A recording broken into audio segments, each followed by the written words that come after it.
I am Ferdinand Marcos, and I am the President of the Republic of the Philippines. I stand today on behalf of 110 million Filipinos. Hi everyone, hello universe, it's me again. Nako po mga bes, eto na talaga naman. Alam nyo, pag minalas ka talaga, lalo kang mamalasin. Yung unang balita natin, ika nga yung unang updates natin mga bes, ay nasakutin ng BOC yung 12 na sasakyan ng Diskaya family. Ay nako po, ito matindi mga besa. Ayan sabi dito mga beswa, mainit-init pa 2 minutes ago. Agay, nako po. Sabi dito mga kababayan, 28 Diskaya Link luxury vehicles now under custom custody. Today is August 4, 2025. Hindi, mali. September pala tayo ngayon. September 4. Ayan gaganda namang sasakyan Ano kayang gagawin dyan? Isubasta na lang At tapos yung yung perang niyan, malikom, ibigay na lang sa mahihirap. Yan mga bes. Ito po ang latest updates natin. Basahin po natin ang buo para kompleto, detalyado. Agay, sakit nito sa dibdib mga bes kumbaga ang akala mo forever sa'yo yung sasakyan, yun pala may kaakibat na consequence, ika nga karma, dahil sapagkat ang pera na ginamit niyan for sure galing sa kaba ng bayan. Yung mga kickback nyo kasi malalaki ang gagarang ng sasakyan, pero yung mga pinagawa nyong mga proyekto substandard, napakanipis sa mga bakal, mahiya-hiya naman kayo. Manila, the Bureau of Customs BOC said Thursday, today, that 28 luxury vehicles linked to the Diskaya family are now under its custody. Uy, sakit sa dibdib. The Diskaya surrendered 16 additional vehicles earlier in the day on top of the 12 vehicles earlier secured through a court order. Yan sabi dito through nakalagay 12 vehicle earlier secured through a court order. Mayroon nagsabi doon, may nabasa ako daw, illegal daw yung yung search warrant ng BOC. Sabi ko naman, nagkomment ako, bakit? Sa tingin nyo ba sa Bureau of Customs gagawa ng search warrant yan kung walang order galing sa taas? Ibig sabihin sa korte? Hindi, Siyempre, bago magkumpis ka ng mga magarang sasakyan, magkukonsulta ang BOC sa mataas na kapulungan. Ibig sabihin sa korte. Kaya yan na nga puro kayo naman fake news at the St. Gerard Construction General Contractor, ayan, Development Corporation Compound in Pasig City, na kung saan nagpunta ang mga realista doon kanina, kinalampag, pinagbabato yung mga gate. Di ba? Ayan. Una-una kasi yung unang video natin mga kababayan is 12 ang nakumpiska ng BOC. Pero ngayon buo na. Pero mayroong pang natira kasi nga sabi doon sa video, sa interview ni Corina Sanchez, 40 yun 40 na sasakyan ang mayroong kay Diskaya. Tuloy. Sabi dito, 12 Diskaya luxury car have no proper papers. Ngayon, nga. Biro mo, luxury car, mga kababayan, walang proper papers, ibig sabihin walang dokumento, di parang smuggling yan. Aba, lumabag na sa batas ito si Diskaya. Malalagay sa alanganin ang dealer nito, for sure. Tuloy. The 16 vehicles were undergoing processing by the BOC for sealing and documentation and will be guarded by the custom personnel. Pending verification of importation records and assessment of duties and taxes, the agency said. Wala na 100% yan mga kababayan. Kukumpiskahin ng pamahalaan niya ng gobyerno. Walang kaukulang dokumento. Di ba? Hindi naman siguro basta-basta ng kumpiskahin kung mayroong kumpletong dokumento. Even, kahit sabihin mo in-embargo ng BOC yan, kahit may dokumento, pero pag idadaan yan sa pagdinig or imbestigahan na kumpleto naman sa dokumento, maaaring sigurong ibabalik sa kanila. Pero kahit ba naman kumpleto sa dokumento ito, kung ang pera na ito ay galing sa kabanang bayan, ay baka hindi pa rin nakaligtas. Anong kapalagayan nyo? Tama ba ako? O ayan, naku po, ayan na. O tuloy, the Diskaya had admitted to owning 28 luxury cars during a Senate Blue Ribbon Committee hearing and even claim owning 40 vehicles in a blog. Oo, diba? Interview po ni Corina Sanchez yun, mga bes.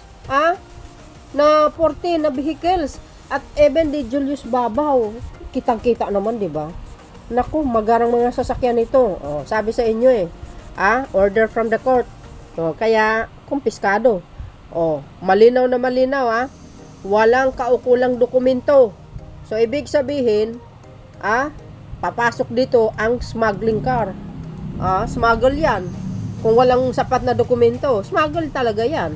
Malalagay dito ang yung dealer. Mapapatawag ito sa Senate hearing or sa House. Ayan Naku! Tuloy. Sara Diskaya said the cars were being used by her family but she also purchased SUVs for her engineer. Agay. The firm owner revealed that she got her luxury cars from the Freebell Enterprises and Auto Art, which was charged by the Bureau of Customs in 2022 for smuggling. Two Bugatti cars. Oh my goodness. Yan, diba? The Diskaya family is facing scrutiny for securing 31 billion in flood control project from 2022 to 2025. Goes. Alam po natin, tinanong siya ni Bato na kailan nag-umpisa. Makipagkontrata sa pamahalaan 2016. Di ba natamimi si Bato doon? Wala na siyang follow-up question. So, ibig sabihin, gawain na pala nila yan noong panahon ni Digong. Ang masaklap dito, baka yung mga project nila sa panahon ni Digong, ghost project, delikado yun, mga kababayan. Malagay sa alanganin ng ating mga kababayan. Kailangan usisain ng DPWH kung saan yung mga project ni Digong na yan. Kung sila po ang contractors nung panahon na yun, kailangan usisain para maagapan ng mas maaga. Maayos yung mga proyekto na yan. Kahit gumastos tayo ng malaki, at least maiayos ng maayos. Wala tayong magagawa nandyan na depekto na Anong gagawin natin? Alangan ng pabayaan ng Pangulo. Siyempre itutuloy yan. Okay lang yun. Diba? Wala tayong magagawa. Kasi sabi ng iba, gastos na naman. Guys, wala tayong magagawa Defekto Nasira na kailangan ituloy natin. Ito po ay para sa kapakanan ng mamayang Pilipino. Yan po ang gusto ng Pangulo Ituloy natin. Yung mga ibang palpak na proyekto ni Digong itutuloy ng Pangulo yun. Grabe naman talaga ito mga to Grabe talaga. Sobrang kasugapa nyo talaga Kapag ayokong pagbintangan sa ngayon, of course, ang mga kasama ko sa BOC. Although, bago akong commissioner, I want to be very fair and transparent para sa bansa. Kaya lang, titingnan natin lahat ng anggulo kasi kung mayroong pagkakamali sa pagbabayad at maling dokumento na tinanggap, ibig sabihin mayroong collusion yan or mayroong kapartner sa aming ahensya naman. But rest assured that we will find this out. Narinig nyo yun? Tama po yun, yung sinabi ni Commissioner Nopomusimo. Ang tanong, bakit po nakalusot itong mga sasakyan na ito? Anong nangyari? Mayroon bang kasabwat sa Bureau of Customs? Yun ang dapat alamin ng Commissioner. Kung sino ang kasabwat nito, kung bakit nakalusot. Nako, mga kababayan, delikado yan. Hanggang ngayon, may nakakalusot pa rin sa Bureau of Customs. Bakit naman ganon? Kaya nga, sabi ko, sa isip-isip ko, makakapasok kaya itong mga sasakyan nito kung wala namang inside job dyan sa sa Bureau of Customs. Naku po, ayan na po tayo Naku! Grabe, ang Pilipinas, grabe ang kurakot talaga, oh. Kaloka. Ayan, oh. Super. So, yan na. Mga bes, sa mga nagtatanong, ito yung updates natin. O, ayan na. Sa mga nagtatanong, ay ito po ang updates natin. Ang 28 na luxury car ng Diskaya, nasa kustodiyan ng custom, which is ang Bureau of Custom. Dahil yung mga yon, na magarang sasakyan ng Diskaya, walang kaukulang mga papel. Siyempre, ano pang gagawin? Di i-embarguhin. Alangan naman hindi. Di ba? Kumbaga, pasok yan sa smuggle. Di ba? Smuggling car. Uy, naku po. Ito pa. May extension to submit mga documents. Pero kung nirevoke ka surreptitiously, may problema po tayo sa due process. Iginit ni Attorney Samaniego na walang ghost project ang mga kumpanya ng mga Diskaya at lehitimo ang kanilang mga proyekto sa gobyerno. Siniguro din niyang hindi tatakas ang mag-asawa sa mga isinasagawang investigasyon. Kinwestiyon naman ng kampo ng mga Diskaya ang hakbang. Pagkakaalam ko, may extension to submit mga documents. Pero kung nirevoke ka surreptitiously, may problema po tayo sa due process. Iginit ni Attorney Samaniego na walang ghost project ang mga kumpanya ng mga Diskaya at lehitimo ang kanilang mga proyekto sa gobyerno. Siniguro Talaga, wala daw ghost project. Ito, alam niyo ba mga kababayan, ito si Diskaya, tsaka si Bongo. Ano bang koneksyon nilang dalawa? Ito. Sabi dito mga besa, ayan, kumpanyang pag-aari ng kamag-anak, anakan ni Bongo, may joint venture project sa mga Diskaya sa Davao. Goes. Ito na, mga kababayan, naloko na. Ay, ewan. Tahimik lang ito si Kuhol, pero mayroon pa rin talaga tinatago ito si Kuhol, mga kababayan. Hindi lang yan, ito pa. Nakita nyo yan, mga kababayan? Sabi dong abogado ni Diskaya, wala daw ghost project ang mga Diskaya. Ano yan? Basahin po natin, Sabi dito, ghost project in Eastern Samar linked to Diskaya own construction firm. Magay! Sino nagsabi? Ayan si Daily Tribune. He revealed that the project began on April 1, 2024 and was slated for completion on 25 January 2025 with a contract cost of, biro nyo, ano yan, 92 million? Grabe, according to TAN, the project was declared 84.72% accomplished despite only recently starting. Kasinungaling talaga to mga to, ano yan? Was declared 84.72% daw. Sus! Nung nag-expose ang Pangulo, saka sila gumalaw. Mga siraulo talaga to mga to. Ayan, para kompleto detalyado, basahin nga natin. Ayan, ghost project in Eastern Samar linked to Diskaya on construction firm. Agay. August 4. Hindi, September 4, 2025. Ayan, an alleged ghost flood control project in Eastern Samar involving Diskaya on Amethyst Horizon Builders.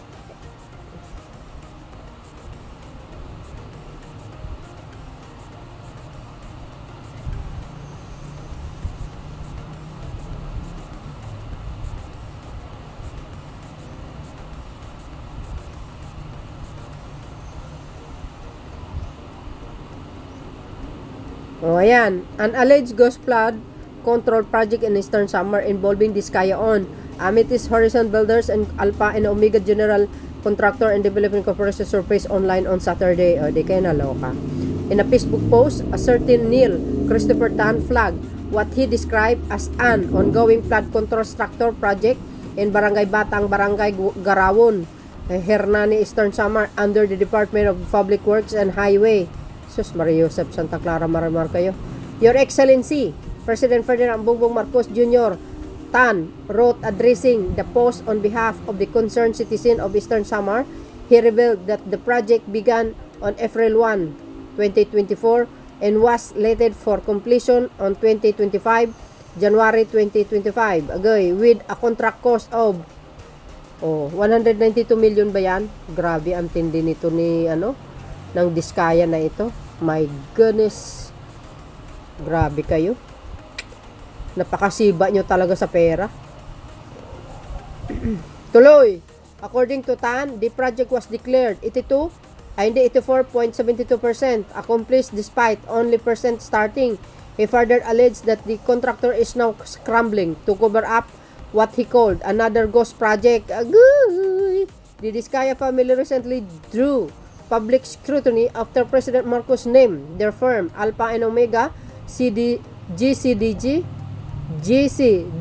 and St. Timothy Construction Company as among the top contractors concerning flood control project. Goes. Even worse, manpower and equipment from this Hernani project have been diverted to the ghost project in Barangay Suong, Lorente, Eastern Samar, the very same project we previously reported. Grabe. Talagang dapat ito makulong Nakakainis. Mabuti rin yun. Yung mga sasakyan niya, inimbargo ng pamahalaan.